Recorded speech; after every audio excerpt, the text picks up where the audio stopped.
儿子要娶一个比他大10岁的离异女人，全家反对，只有我没吭声。婚后第1年，他赚的钱比前3年加起来都多。我儿子要结婚的那天晚上，我在厨房洗碗，水龙头开得有点大，水花溅到围裙上，我也没关小。碗碟碰撞的声音盖过了客厅里的争吵，这让我觉得安全一些。我妈坐在客厅沙发上，声音压得很低，但那种失望的语气还是一字不落地传进来。大他10岁，还离过婚，这像话吗？我儿子林征没吭声。我知道他在咬牙，因为他从小就这样，越生气越不说话，只会把茶杯握得很紧。你是不是被下降头了？我媳妇接上话，她向来说话直，人家35了，你才25，他图你什么？你那3000块工资？林征的杯子放下了，很轻，但我听出了那种克制。我吃完了，他说。然后是椅子挪动的声音，他回房间了。我关了水龙头，围裙也没解，就站在厨房门口。客厅里突然安静下来，我妈看向我，眼神里带着期待，等我表态。我媳妇也看过来，你就不管管。我擦了擦手上的水，说，碗我洗完了，你们聊。回到房间，我躺在床上看着天花板，手机震了一下，是银行的账单提醒，信用卡还有4天就要还款，还差8000。我把手机扣在胸口，闭上眼睛。其实我不是不想管，我是不知道该怎么管。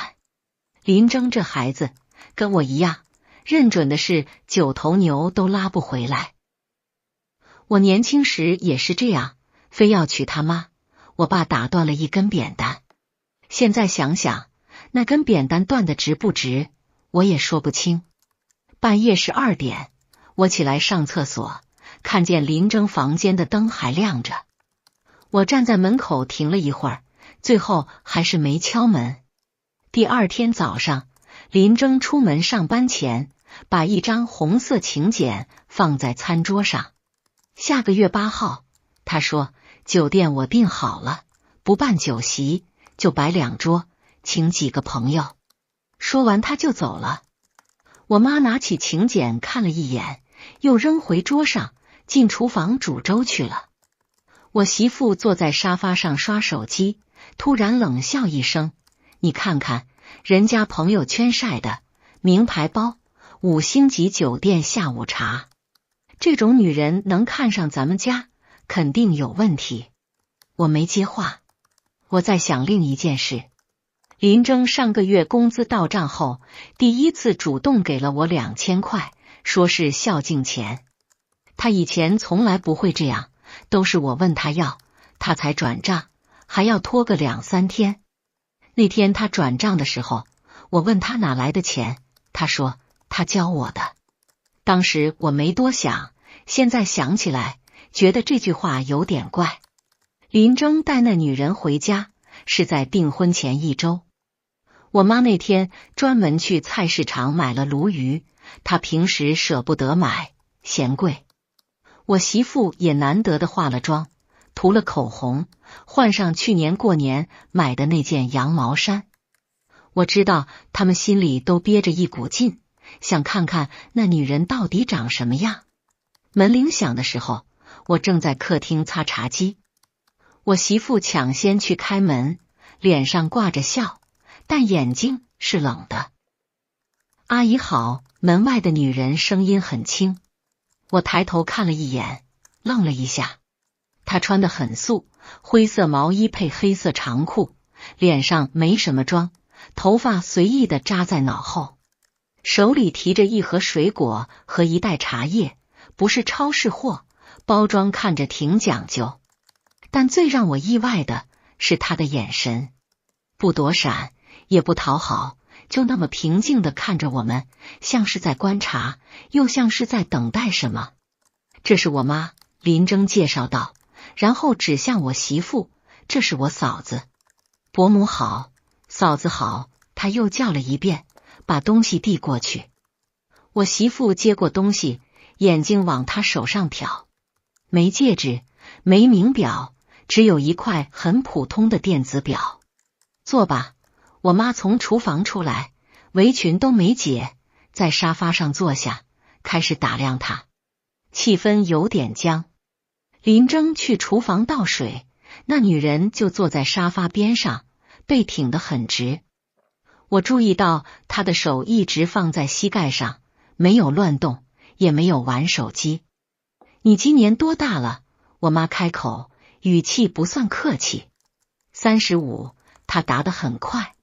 离婚多久了？3年。孩子呢？没有。我妈顿了顿，又问，那你前夫呢？为什么离的？这话已经很不客气了，但那女人没有露出不悦，只是平静地说，他出轨了，我选择离开。我媳妇在旁边冷哼一声，现在这年头，谁知道是谁出轨？空气瞬间凝固。林征端着水杯从厨房出来，脸色很难看，但他还没开口，那女人先说话了。嫂子说的对，离婚的事，外人确实很难说清楚。他接过林征递来的水杯，看向我媳妇，不过有一点我可以保证，我没有拿过前夫1分钱，房子车子都归他，我净身出户。我媳妇语气一致。那你现在做什么工作？我妈继续问。自由职业，做一些商业咨询。1个月能赚多少？不固定，多的时候2、3万，少的时候几千。我妈脸色变了变，看向林征，你1个月才3000，人家赚你10倍，你养得起人家？林征握紧了拳头，青筋都露出来了。伯母，那女人突然笑了，笑容很淡，我不需要她养，我跟她在一起不是因为钱。那是因为什么？我媳妇追问。他长得帅，还是有本事？因为他愿意学。他说这话的时候，看了林征一眼，眼神里有种我说不清的东西。我见过很多人，但愿意改变自己的人很少。他愿意。这话说的挺奇怪的，但林征听了之后，表情松了一些。我妈还想再问，我突然开口，菜该糊了。他愣了一下，闻到了厨房里传来的焦味，赶紧站起来。那顿饭吃得很压抑，我妈和我媳妇基本没怎么夹菜给那女人，但她也不在意，吃得很慢，很安静。林征一直板着脸，扒了2碗饭就放下筷子。吃完饭，林征送她下楼。他们走后，客厅里炸开了锅。这女人心机重着呢，我媳妇第一个开炮，你看她说话滴水不漏，一看就是见过世面的。就是，我妈接着说，还商业咨询，谁知道是做什么的？1个月赚2、3万，怎么可能看上林征？他们俩你一言我一语，越说越激动。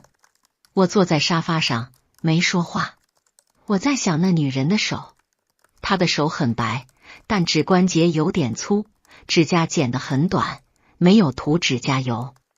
那不是养尊处优的手，更像是经常干活的手。还有她的鞋，黑色平底鞋，鞋底有点磨损，鞋面有一道不明显的划痕。如果她真像我媳妇说的那样，天天名牌包5星级酒店，不会穿这么一双鞋来见公婆。但我没说出来，因为我知道现在说什么都没用。晚上10点，林征回来了，他脸色很不好，进门就回了房间，摔门的声音很重。我媳妇想跟进去，被我拦住了，让他静静，我说。第2天早上，林征出门前，我叫住他，你真想好了？我问。他点头。那就结吧，我说。他愣了一下，看着我，半天才说，爸，你不反对？反对有用吗？我反问他。他没说话，但眼睛有点红。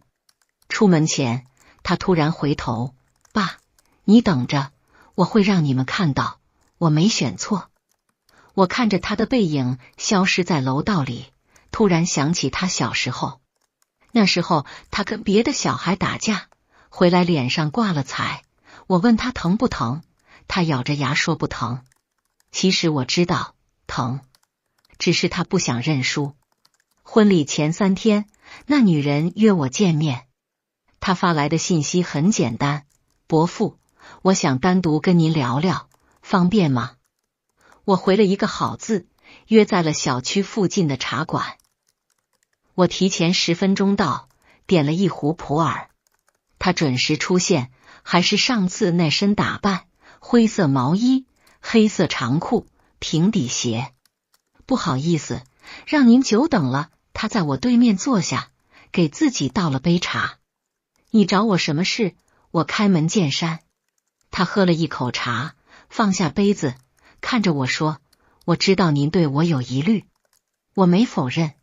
其实您心里应该有答案了。他继续说：“您在观察我，从我进门那一刻开始。”我心里一跳，这女人不简单。你想说什么？我问。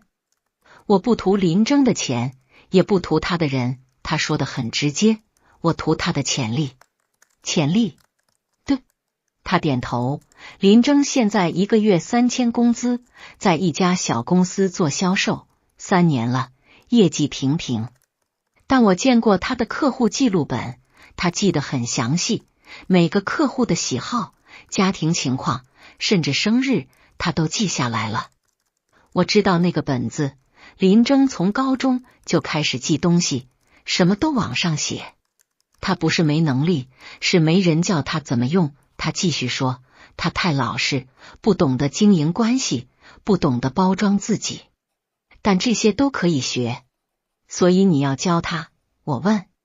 已经在教了。他笑了笑。上个月他给您的那2000块，就是我教他的第1课。我愣住了。我让他重新梳理了客户名单，筛选出5个最有潜力的，然后教他怎么跟进。他说，上个月他成交了2单，提成加起来5000多。以前他1年都成交不了2单。我没说话，只是盯着他。伯父，您在担心什么？他突然问。你到底想要什么？我直接说了。他沉默了一会儿，端起茶杯又放下。我想要一个可以陪我走完剩下路的人。他说。我知道这话听起来很矫情，但这是实话。剩下的路，我捕捉到了这个词。对，剩下的路，他重复了一遍，眼神有些飘忽。我这辈子前半段过得不好，前夫家暴，我忍了5年，最后还是被他甩了。离婚后，我一个人在外面打拼，做过很多工作，也见过很多人。他停顿了一下，继续说，我见过太多聪明人，也见过太多烂人。林征不聪明，但他不烂，这就够了。我看着他的眼睛，想从里面找到破绽，但没找到。你身体不好？我突然问。他手一抖，茶水洒了一点在桌上。您怎么知道？他声音有些紧。你的脸色不太对，嘴唇有点发白。我说，而且你刚才说剩下的路，一般人不会这么说。他低下头，用纸巾擦掉桌上的茶水。是有点小毛病，他承认了，不过不影响生活，您放心。我没再追问，因为我知道他不会说实话。你好好对他，我最后说，他虽然笨，但心是好的。我知道，他点头，所以我才选他。离开茶馆的时候，我回头看了一眼，他还坐在那里，盯着手机屏幕，脸上的表情很疲惫。那一刻，他看起来不像35岁，更像40多岁。婚礼那天天气很好，酒店不大，就2桌人，一桌是我们家人，一桌是林征的朋友和他的几个同事。我妈全程黑着脸，没怎么笑过。我媳妇倒是客气了一些，但还是忍不住在敬酒的时候说了句：“以后可要好好照顾我们家林征啊。”她笑着应了，敬了一杯酒，一口喝完。我注意到她喝完之后脸色更白了，手扶着桌子，站得有些不稳。林征扶住她，担心地问：“你没事吧？”“没事，可能是酒有点烈。”她摆摆手，冲大家笑：“不好意思，我酒量不好，大家多担待。”宾客都笑了，气氛缓和了一些。但我看到他转身的时候，手按了一下胸口，眉头皱了一下，很快又恢复了笑容。婚礼结束后，他们去度蜜月，3天后回来。林征回来的时候，整个人都不一样了。以前他上班总是匆匆忙忙，衬衫都不熨，领带系得歪歪扭扭。现在他穿得很整齐，头发也打理过了，走路都带着一股劲。“你这是去度蜜月还是去培训了？”我媳妇忍不住问。林征笑了，他教我的。他说做销售形象很重要。我妈在一边冷哼，就会装模作样。林征没反驳，只是说：“妈，您等着看。”婚后3个月，我每周都能见到林征一次。他每周日会回家吃饭，每次都带着那个笔记本，上面密密麻麻记着东西。吃完饭，他就坐在客厅的角落里，对着本子发呆，或者在手机上打字。“你在干嘛呢？”我有一次忍不住问。“整理客户资料。”他头也不抬，姐让我把每个客户的情况都记下来，包括他们的朋友圈，最近在关注什么，家里有什么事。“这有什么用？”“有用。”他抬起头，眼睛发亮。“上周有个客户过生日，我提前1天给他发了祝福，还送了一束花。他特别感动，说要介绍2个朋友给我。”我没说话。我媳妇在旁边撇嘴：“送花要钱的吧？你工资本来就不高，还乱花钱。”“不乱花。”林征认真地说，“姐说了，这叫投资。你对客户好，客户会记住你，以后有需要，第一个想到的就是你。”“切，说得好听。”我媳妇不屑：“你那个姐自己都没赚到什么大钱，还教你。”林征脸色沉了下来，但没反驳，只是低头继续记东西。我知道他在忍，他从小就这样，被人说了不会立刻反击，而是憋在心里，想办法证明给别人看。但那天晚上，他走之前突然跟我说：“爸，他身体不太好，最近老是咳嗽。”我想带他去医院看看，但他不肯去，说是小毛病。“那你就多劝劝。”我说。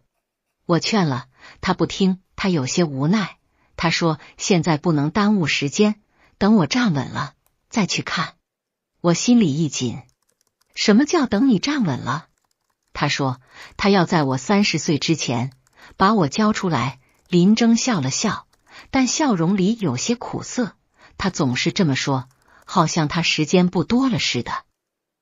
他说完就走了，留下我一个人站在门口。时间不多了，这句话在我脑子里转了一晚上。第2天，我去找了以前的一个老同事，他在医院当医生。“老李，你帮我看看，经常咳嗽，脸色发白，是什么病？”我问。老李想了想，说：“原因很多，可能是普通的支气管炎，也可能是肺部问题，要拍片子才知道。如果是肺部问题，严重吗？那得看是什么问题。”老李看了我一眼：“你是不是怀疑谁得了什么病？”我没说话。老李叹了口气：“你如果真担心，就劝那人去医院查一下，早发现早治疗。”我点点头，道了谢，离开了医院。回家的路上，我一直在想要不要跟林征说这事，但最后我还是没说。因为我不确定，而且我也怕我多想了。1个月后，林征突然辞职了。那天是周3，他没提前打招呼，直接回家了。我妈和我媳妇都在，一听他辞职，立刻炸了。你疯了！我妈拍着桌子，好好的工作不做，你要干嘛？我要创业，林征说得很平静。创什么业？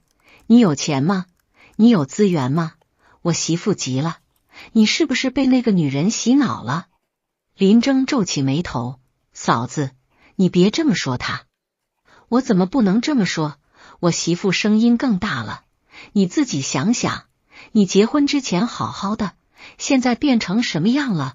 天天记什么客户资料，送花送礼，现在又辞职，这不是被洗脑是什么？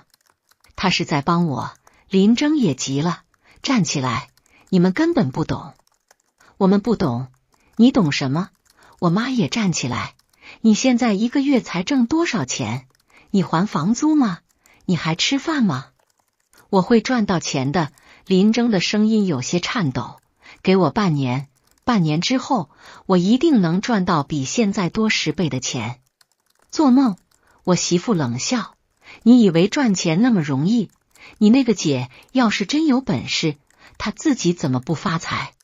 林征愣住了，脸涨得通红，但说不出话来。客厅里安静下来，我坐在沙发上，看着他们，没有说话。爸，林征突然看向我，眼睛里带着恳求，你相信我吗？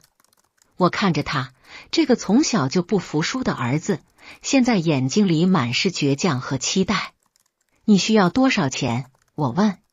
他愣了一下，然后说10万。我妈和我媳妇同时看向我，眼神里都是震惊。你疯了！我妈叫起来，家里哪有10万？确实没有。我们家这些年攒下的钱也就12万，还有一部分是准备给林征买房的首付。我知道家里没有，我说，但我可以想办法。你想什么办法？我媳妇急了。我没理他，只是看着林征。你确定？他点头，用力的点头。我确定。好，我说，给你半年，半年之后我要看到结果。林征的眼睛红了，他深深的鞠了一躬，谢谢爸。那天晚上，我妈和我媳妇轮番来劝我，说我糊涂，说我被林征骗了，但我都没听进去，因为我想起了我年轻的时候。那时候我想做点小生意，我爸不同意，说是不务正业。我跟他吵了一架，一个人跑出去借钱，最后赔了个精光。我爸没说什么，只是默默地帮我还了债。后来他跟我说，你想试就去试，输了大不了从头再来。现在该我说这句话了，借钱的过程比我想象的难。我先去找了几个老同事，开口说要借10万，大家都是笑着推脱，说手头紧，或者说家里刚买了房，还贷款。我知道他们是不信任林征。最后我找到了一个做小生意的远房亲戚，他手头宽裕一些。你儿子要创业？他听完我的话，点了根烟。做什么？做销售咨询。我说，他媳妇在这行干了很多年，有经验。他吸了一口烟，沉默了一会儿。我可以借给你，但你得答应我一件事。你说，如果半年后他没赚到钱，这10万你得还我。我还。我说得很干脆。他看了我一眼，笑了。你还真是个好爸爸。行，钱我明天给你。拿到钱的那天，我没有立刻告诉林征，而是先去了一趟他家。他和他租的房子在城中村，一室一厅，很小，但收拾得很干净。我进门的时候，他正在厨房做饭，林征在客厅里打电话，声音压得很低。伯父，您怎么来了？他看到我，有些意外。我来送点东西，我把银行卡放在桌上，密码是林征的生日。他看了一眼卡，又看向我，眼神复杂。这是我借来的，我说，不是白给，半年后我要看到结果。您放心，他点头，声音很轻，一定会有结果的。你身体怎么样？我突然问。他愣了一下，笑了笑，挺好的，伯父别担心。我看着他的眼睛，那双眼睛很平静，但平静下面藏着我看不懂的东西。你要是身体不舒服，一定要去医院，我说，别拖着。他没说话，只是点了点头。林征打完电话，从客厅走出来，看到桌上的卡，整个人都愣住了。爸，他声音有些哽咽。好好干，我拍了拍他的肩膀，别让我失望。离开他们家的时候，我听到身后传来他的咳嗽声，很轻，但很急促。林征的声音响起，你又咳了，我带你去医院吧。不用，一会儿就好，他说。我停下脚步，想回头，但最终还是走了。接下来的3个月，我很少见到林征。他每天早出晚归，有时候凌晨2、3点还在跟客户聊天。我媳妇说他疯了，我妈说他被骗了，但我什么都没说。我只是每周给他发一条信息，吃饭了吗？他总是回，吃了，爸别担心。第4个月，林征给我打了个电话，爸，我签下了第1个大单，他声音里带着兴奋，50万的项目，我能拿到5万的提成。我心里松了一口气，好，继续加油。爸，姐说这只是开始。他顿了顿，他说半年之后我能赚到30万。30万，这个数字让我有些恍惚。林征以前1年才赚3万多，现在半年要赚10倍。他教你什么了？我忍不住问。很多，林征说，他教我怎么分析客户需求，怎么设计方案，怎么谈判，怎么维护关系。他说，做生意不是卖产品，是卖信任。你好好学，我说。我会的。他停顿了一下，声音低了下来，爸，他身体真的不太好。上周他晕倒了一次，我送他去医院，医生说他什么？我心提到了嗓子眼。说他劳累过度，要多休息。林征叹了口气，但他根本不休息，每天都在帮我整理资料，分析客户，有时候忙到半夜。我没说话。爸，我有时候觉得他好像在赶时间。林征的声音有些发颤，他总是说要在我30岁之前把所有东西都交给我。别多想，我说，好好照顾他。挂了电话，我坐在沙发上，久久没有动。赶时间，这3个字像一根刺扎在我心里。半年的时间很快就到了。那天是周6，林征打电话让我去他们家，说有事要说。我到的时候，他们家里坐着几个人，都是林征的客户，在签合同。李总，合作愉快。林征跟一个中年男人握手，脸上笑容满面。中年男人拍了拍他的肩膀，小林，你这半年进步真大，以后有项目我第1个找你。送走客户，林征关上门，整个人瘫坐在沙发上。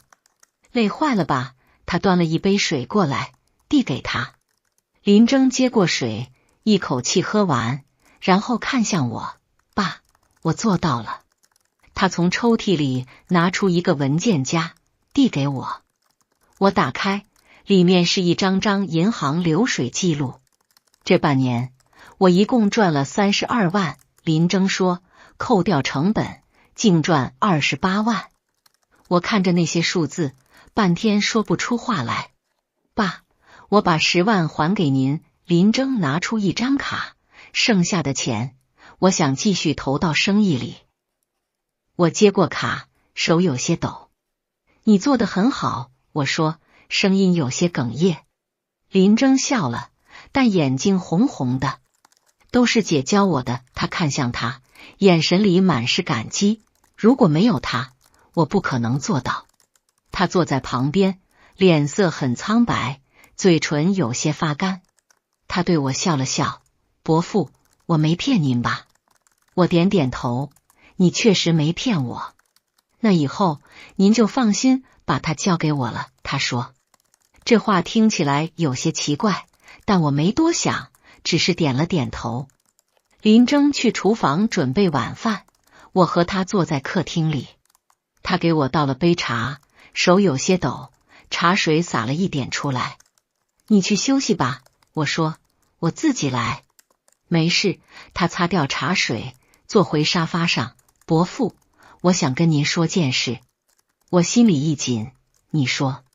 林征现在已经站稳了，他说，接下来的路他可以自己走了。什么意思？我想去外地待一段时间。他说，我有个项目需要去南方。多久？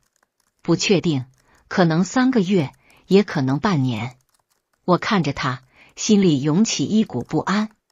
你身体吃得消吗？我问。他愣了一下，然后笑了。吃得消，伯父别担心。你是不是有事瞒着我们？我直接问。他沉默了一会儿，低下头。伯父，有些事现在还不能说。为什么？因为时机不到。他抬起头，眼睛里有些湿润。您只需要知道，我不会害林征。我看着他，想再问，但他突然站起来，走进了卧室。那天晚上，我在他们家吃了饭，走的时候，我回头看了一眼。林征在厨房洗碗，他坐在沙发上，盯着窗外，表情很恍惚。我突然想起他今天说的那句话，接下来的路他可以自己走了。这话听起来像是在交代后事。回到家，我躺在床上，翻来覆去睡不着。半夜，我起来给老李打了个电话。老李咳嗽，脸色苍白，容易累，手抖，会是什么病？电话那头沉默了一会儿，听起来像是肺癌晚期的症状。我心口一紧，但也可能是其他病。老李说，你让那人去医院查一下，别拖了。我挂了电话，坐在床边，久久没有动。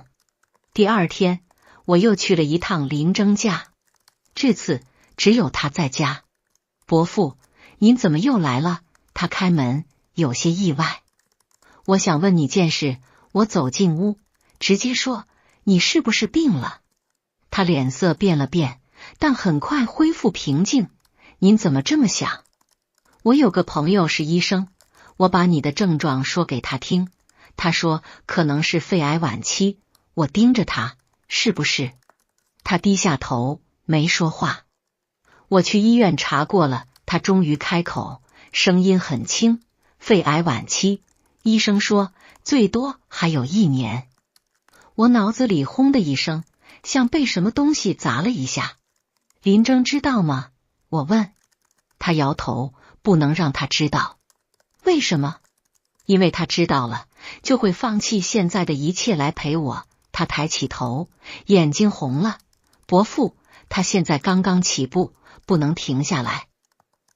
你这是在骗他。我声音有些大。我知道他的眼泪掉下来，但这是我能为他做的最后一件事。我坐在沙发上，不知道该说什么。伯父，我求您一件事。他走到我面前，突然跪了下来。你干什么？我想扶他起来，但他拉住我的手。求您不要告诉林征。他哭着说，等我走了，您再告诉他，好吗？我看着他，这个35岁的女人，此刻像个孩子一样，跪在我面前哭。你这是何必？我叹了口气，你就不能自私一点？我已经很自私了。他擦掉眼泪，笑了笑。我用最后的时间换了一个能陪我走完这段路的人，这还不够自私吗？我没说话。因为我不知道该怎么反驳他。我答应了他，不告诉林征，但这个秘密像一块石头压在我心口，让我喘不过气。接下来的1个月，我每周都去林征家，名义上是看望他们，实际上是在观察他的状况。他瘦了很多，颧骨都凸出来了，但他总是化点淡妆，穿得整整齐齐，在林征面前保持笑容。只有林征不在的时候，他才会卸下伪装，瘫坐在沙发上，闭着眼睛，脸上满是疲惫。你为什么不去医院？有一次，我忍不住问他。去了也没用，他说，医生说了，最多延长3个月，但要化疗，会很痛苦。我不想在医院度过最后的时间。那你想怎么度过？我想把所有东西都交给林征。他看着手里的笔记本，那上面密密麻麻记着东西，我要让他记住我教他的每一个方法，每一个技巧，每一个客户的弱点。我看着他，心里涌起一股说不出的感觉。你就不怕他以后忘了你？我问。不怕，他笑了笑，只要他用我教的方法赚到了钱，他就会记得我。我不需要他记得我的脸，我只要他记得我教他的东西。那天之后，我再也没劝过他，因为我知道劝也没用。他已经决定了要用这种方式活下去。那段时间，林征的生意越来越好，他签下了几个大客户，月收入已经稳定在5、6万，有时候甚至能到10万。我妈和我媳妇的态度也变了，开始夸他有本事，说他是林征的贵人。但他的身体越来越差。有一次，林征出差3天，他一个人在家。我去看他，发现他倒在地上，旁边是摔碎的水杯。伯父，他看到我，声音很虚弱，我没事，就是有点晕。我扶他起来，给他倒了杯水。你这样下去不行，我说，我必须告诉林征。不行，他抓住我的手，力气大得惊人。伯父，您答应过我的。可是你这样，我知道我的身体。他打断我，我还能撑3个月，3个月之后，林征会彻底站稳。到那时候，就算他知道了真相，也不会放弃一切来陪我。你怎么知道？因为我了解他。他笑了笑，他是个理性的人，只要他看到希望，就不会放弃。我沉默了，因为他说的对，林征确实是个理性的人，但我不知道，当他知道真相的时候，还能不能保持理性。2个月后，他的病情急剧恶化。那天，林征在外面谈生意，他一个人在家。我接到他的电话，赶过去的时候，他正躺在床上，脸色灰白，嘴唇发紫。伯父，帮我一个忙，他说，声音很微弱。什么忙？帮我把这个笔记本交给林征。他从枕头下拿出一个黑色的笔记本，但不是现在，等我走了再给他。我接过笔记本，翻开第1页，上面写着一行字：林征，如果你看到这个笔记本，说明我已经走了。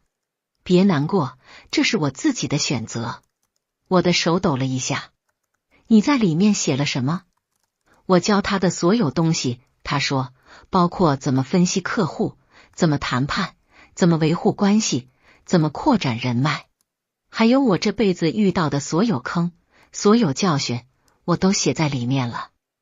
我翻了几页，每一页都写得密密麻麻，字迹很工整，但越往后，字迹越潦草，有些地方甚至看不清了。这是我留给他的唯一的东西，他说，伯父，您一定要交给他，告诉他，好好活下去，别辜负我教他的这些东西。我点了点头，喉咙有些哽咽。我会的。那天晚上，林征回来了，手里提着一个蛋糕。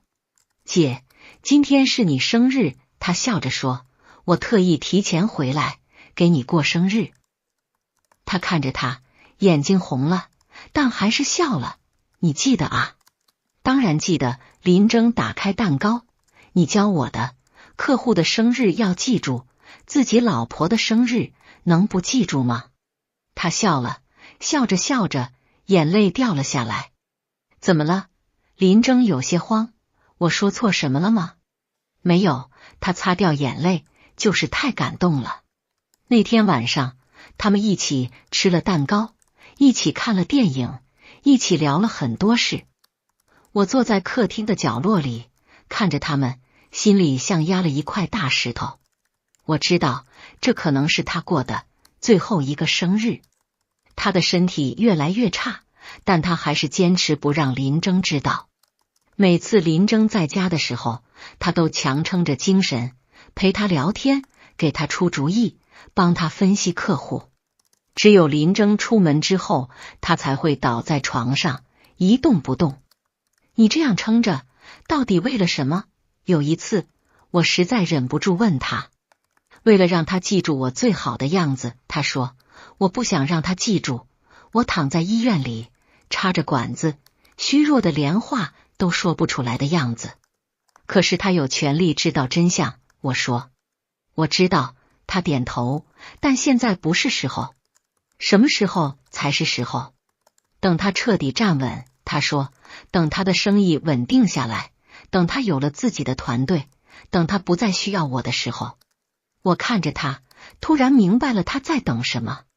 他在等林征不再依赖他，因为只有那样，他才能安心的离开。1个月后，林征签下了一个价值200万的大项目。那天他回家，兴奋的像个孩子。姐，我做到了，我真的做到了。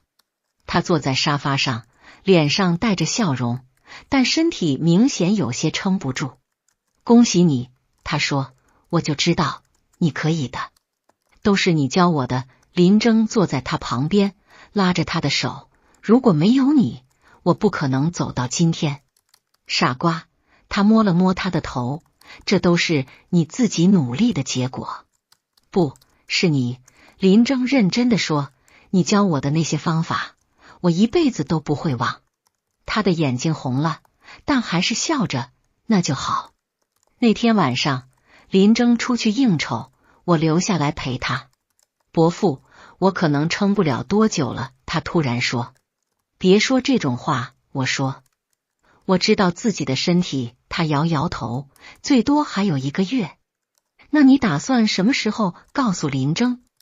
等他忙完这个项目，他说，这个项目对他很重要，我不能在这个时候分散他的注意力。我沉默了。伯父，我想请您帮我一个忙，他说，等我走了，您告诉林征，我这辈子最幸福的事就是遇到了他。你为什么不自己告诉他？因为我怕我说不出口。他笑了笑，眼泪掉了下来。我怕我一开口就会哭，就会舍不得。我看着他，心里涌起一股强烈的悲哀。这个女人用尽了最后的力气去成就一个男人，但她连一句舍不得都不敢说出口。2周后的一个深夜，我接到林征的电话。爸，姐晕倒了，我送她去医院了。她的声音在颤抖。医生说她是肺癌晚期，已经扩散了，最多还有1个月。我心里一沉。你现在在哪个医院？市中心医院。我马上过来。挂了电话，我坐在床边，久久没有动。终于还是被他知道了。我赶到医院的时候，林征坐在急诊室外面，双手抱着头，整个人在发抖。爸，他看到我，眼睛红得像兔子，他为什么不告诉我？为什么要瞒着我？我坐在他旁边，不知道该说什么。他是什么时候知道的？林征问。是不是很早就知道了？我点了点头。那为什么不告诉我？他突然吼了出来。我可以陪他去治疗，我可以照顾他，为什么要瞒着我？因为他不想拖累你。我说，什么拖累？她是我老婆。林征的眼泪掉了下来，他以为瞒着我，我就不会难过吗？他以为他一个人扛着，我就能安心赚钱吗？我没说话，因为我知道他就是这么想的。我要进去看他。林征站起来，冲向急诊室。医生拦住了他，病人现在很虚弱，不能见太多人。我是她老公。林征吼道。我知道，但现在真的不行。医生说，你先冷静一下，等他醒了，你再进去。林征瘫坐在地上，双手抱着头，肩膀一抽一抽的。我走过去，蹲在他旁边，拍了拍他的背。爸，我该怎么办？他抬起头，眼睛里满是绝望。我不想失去他。我知道，我说，但现在你能做的就是陪着他走完最后的路。他没说话，只是低着头，眼泪一滴一滴掉在地上。他在医院住了3天，就坚持要出院。我不想在这里，他说，我想回家。医生劝他留下来观察，但他拒绝了。我知道自己的情况，留在这里也没用。林征没办法，只能同意。回到家后，他的精神好了一些，但身体明显更虚弱了。林征，我有些话想跟你说。那天晚上，他坐在床上，把林征叫到身边。你说。林征握着他的手，眼睛红红的。我知道你现在很生气，怪我瞒着你。他说，但我不后悔。林征想说话，他抬手指住了他，听我说完。他深吸了一口气，继续说，我从一开始就知道，我时间不多了。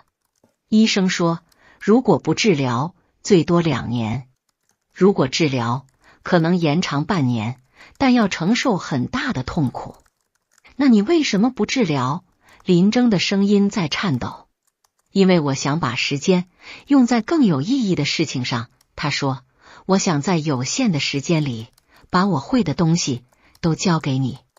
可是这对你不公平。林征哭了出来。你为什么要这样对自己？因为我爱你。他说，眼泪也掉了下来。我知道，如果我告诉你真相，你会放下一切来陪我。但那样的话，你这半年的努力就白费了。我不在乎。林征吼道，我宁愿一辈子穷，也不想失去你。可是我在乎。他说，林征，你知道我为什么选择你吗？林征摇头。因为我看到了你的潜力。他说，你不是那种甘于平庸的人，你只是缺少一个机会，缺少一个愿意教你的人。我想成为那个人，所以你就牺牲自己。林征的声音里满是痛苦。这不是牺牲。他摇头，这是我这辈子做过的最有意义的事。他顿了顿，继续说，林征，你知道我为什么离婚吗？林征愣了一下。不是因为你前夫出轨。是，但不全是。他苦笑，我前夫确实出轨了，但那不是离婚的根本原因。那是什么？是我发现我在那段婚姻里什么都不是。他说，他看不起我，觉得我没本事，没学历，配不上他。他出轨的那个女人是他的大学同学，有钱有背景。他停顿了一下，眼神变得恍惚。离婚后，我一个人在外面闯荡，做过很多工作，也遇到过很多人。我见过太多女人为了男人放弃自己，最后却被抛弃。我不想成为那样的人，所以我拼命学习，学怎么做生意，学怎么跟人打交道，学怎么让自己变得有价值。他看着林征，我花了10年才学会这些东西。我本来以为我这辈子就这样了，一个人赚钱，一个人生活，一个人孤独终老。他笑了笑，但我遇到了你。你不聪明，也不帅，更没有钱。他说，但你有一颗愿意学习的心。你记得每个客户的生日，记得他们的喜好，记得他们说过的每一句话。这些东西很多聪明人都不屑于做，但你做了。林征的眼泪掉了下来。我教你的时候，发现你学得很快，而且举一反三。他说，我知道，你不是没本事，你只是缺少一个指路的人。所以我决定用我剩下的时间，把所有东西都交给你。他握着林征的手，这样的话，就算我走了，我也不会后悔。可是我会后悔。林征哭着说，我宁愿自己一辈子平庸，也不想用你的生命换我的成功。傻瓜，他摸了摸他的脸，成功是你自己的，不是我给你的。我只是告诉你方法，真正走路的人是你自己。那天晚上，他们聊了很久，他把他这10年的经历都告诉了林征。他说，他离婚后的第1年，在餐馆当服务员，每天工作10几个小时，只为了攒钱。他说，他后来去了一家销售公司，从最底层的业务员做起，被客户骂过，被同事排挤过，但他咬牙坚持了下来。他说，他用了5年才学会怎么看人，怎么谈判，怎么让客户信任自己。他说，他遇到过很多骗子，也遇到过很多好人，最后他学会了一件事，这个世界上最值钱的不是钱，是信任。林征，我教你的那些方法其实都很简单。他说，但很多人不愿意做，因为他们觉得麻烦，觉得没必要。但我告诉你，越是简单的事，越需要坚持。他认真地说，记住客户的生日，记住他们的喜好，记住他们说过的话，这些都不难。难的是，你能不能坚持10年、20年？林征点头，眼泪止不住的流。还有一件事，我要告诉你，他说，不要因为我的离开，就放弃现在的一切。林征想说话，他打断了他。听我说完，他说，我知道，我走了之后，你会很难过，会想放弃，但你不能。为什么？因为这是我用生命换来的东西。他说，如果你放弃了，我这辈子就白活了。林征哭着抱住他，身体在发抖。答应我，他说，答应我，好好活下去，好好做生意，好好用我教你的东西。我答应你。林征哽咽着说，我答应你。那天晚上，我坐在客厅里，听着他们房间里传来的哭声。我知道，这是他在做最后的交代，他在用最后的时间，把所有东西都留给林征。接下来的2周，他的身体急剧恶化，他开始不停地咳血，走几步就气喘吁吁，有时候甚至连话都说不出来。但他还是坚持每天跟林征聊生意。那个李总，你要记得定期联系，他说，他是个重感情的人，你对他好，他会记一辈子。还有王经理，他最近家里出了点事，你找个机会去看看他，别带太贵重的东西，心意到了就行。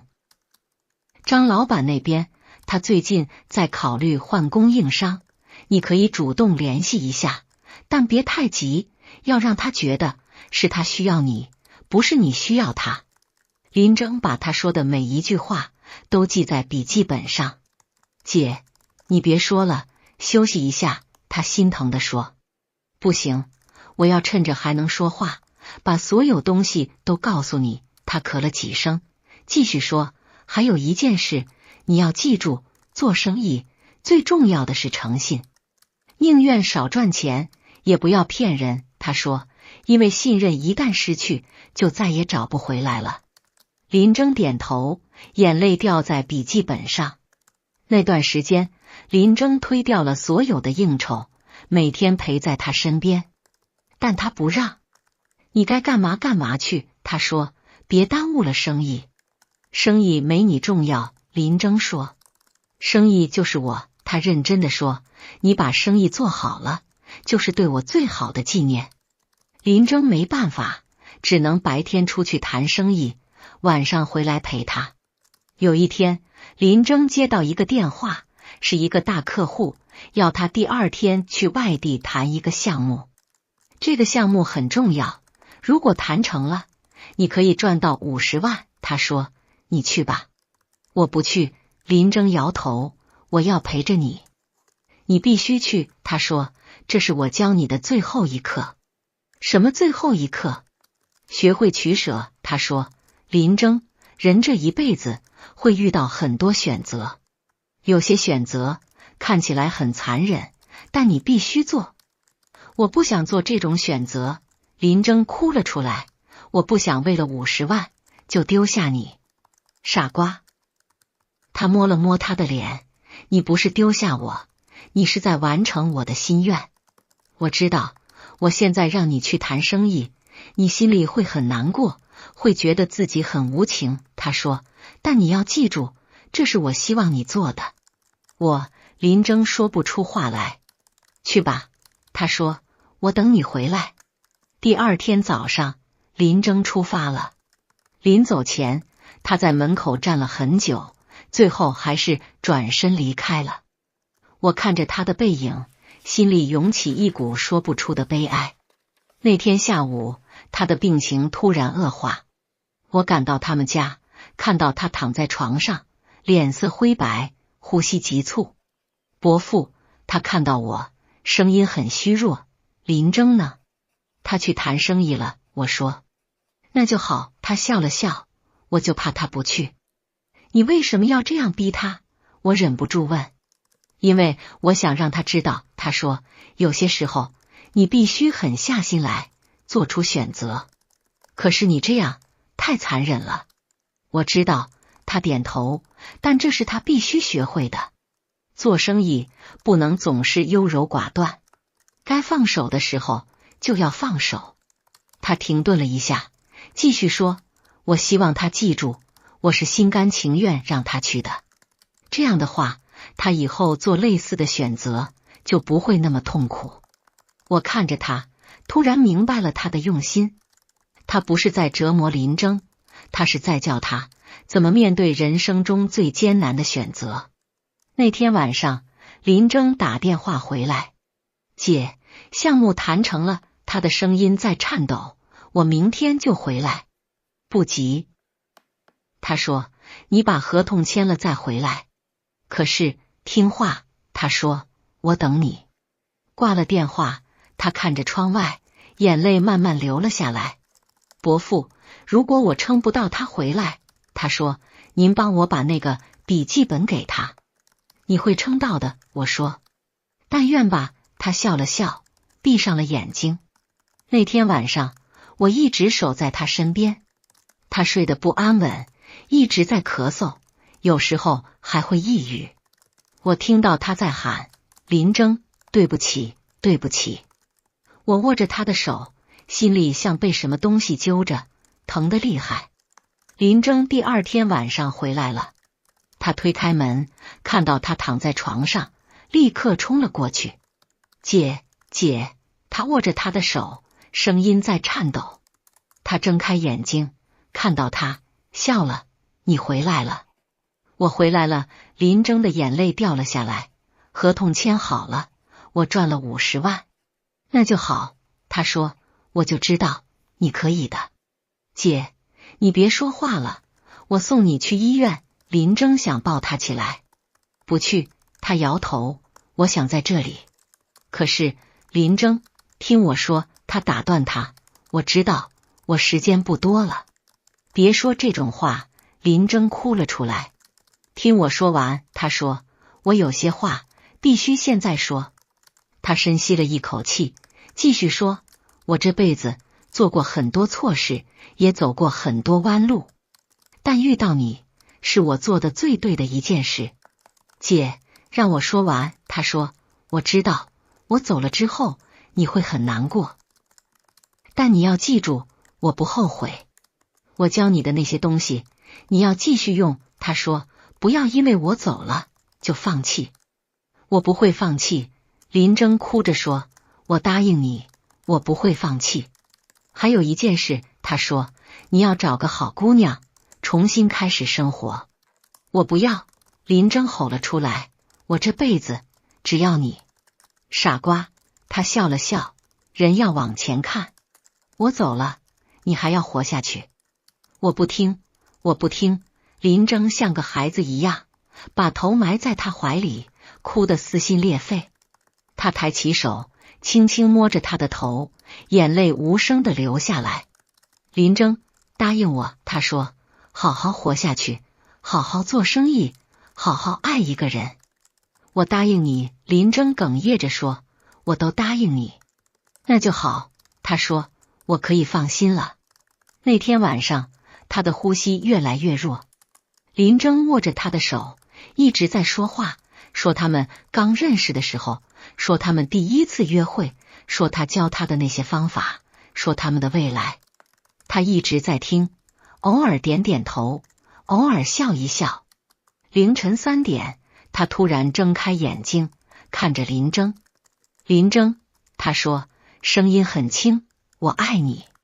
我也爱你，林征哭着说，我永远爱你。他笑了，然后闭上了眼睛。这一次他没有再睁开。林征抱着他，哭得像个孩子。我站在门口，转过身，擦掉脸上的泪水。第二天，我把那个黑色的笔记本交给了林征。这是他让我给你的，我说。林征接过笔记本，翻开第1页，看到那行字，林征，如果你看到这个笔记本，说明我已经走了。别难过，这是我自己的选择。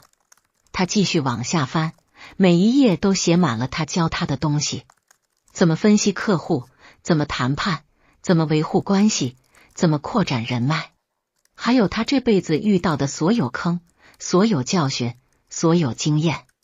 最后一页，他写道，林征，我知道你现在一定很难过，但我希望你记住，我教你的这些东西不是让你用来赚钱的，是让你用来过好这一生的。做生意最重要的不是赚多少钱，而是你能帮助多少人，能影响多少人。我这辈子最大的成就就是教会了你这些。好好活下去，别辜负我，永远爱你，姐。林征看完，把笔记本抱在怀里，哭得浑身发抖。3年后，林征的公司已经有了20多个员工，年营业额超过1000万。他成了行业里的新星，很多人都知道，有个年轻人用了3年时间，从一个普通业务员变成了公司老板。那天他在公司开会，给新员工培训。做销售最重要的是什么？他问。台下的员工七嘴八舌的回答。不对，林征摇头，最重要的是信任。他打开一个 PPT， 上面写着密密麻麻的文字。这是我老婆教我的，他说，他告诉我，做生意不是卖产品，是卖信任。怎么建立信任？他继续说，记住客户的生日，记住他们的喜好，记住他们说过的每一句话。这些东西听起来很简单，但能坚持做下来的人很少。台下的员工认真地记着笔记。还有一件事，我要告诉你们，林征说，做生意宁愿少赚钱，也不要骗人，因为信任一旦失去，就再也找不回来了。这也是我老婆教我的。她顿了顿，她用她的生命教会了我这些。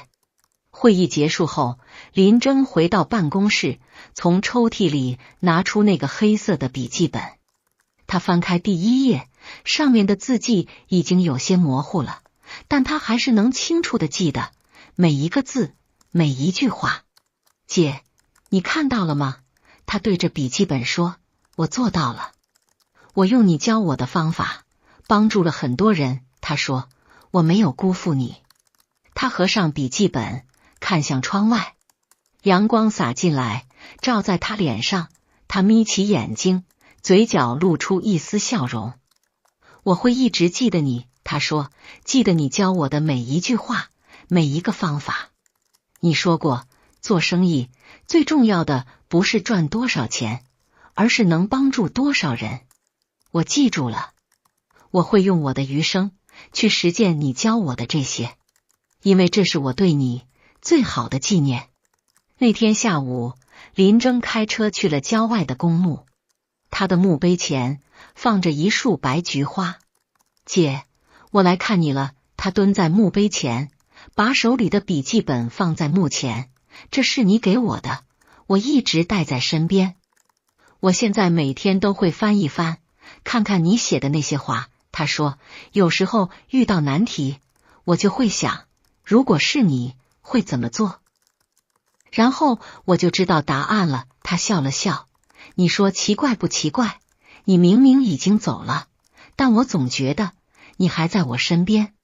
风吹过，树叶沙沙作响。林征抬起头，看着墓碑上的照片，照片里的他笑得很温柔。姐，你放心吧，他说，我会好好活下去，好好做生意，好好爱一个人。我不会辜负你教我的这些东西，因为这是你用生命换来的。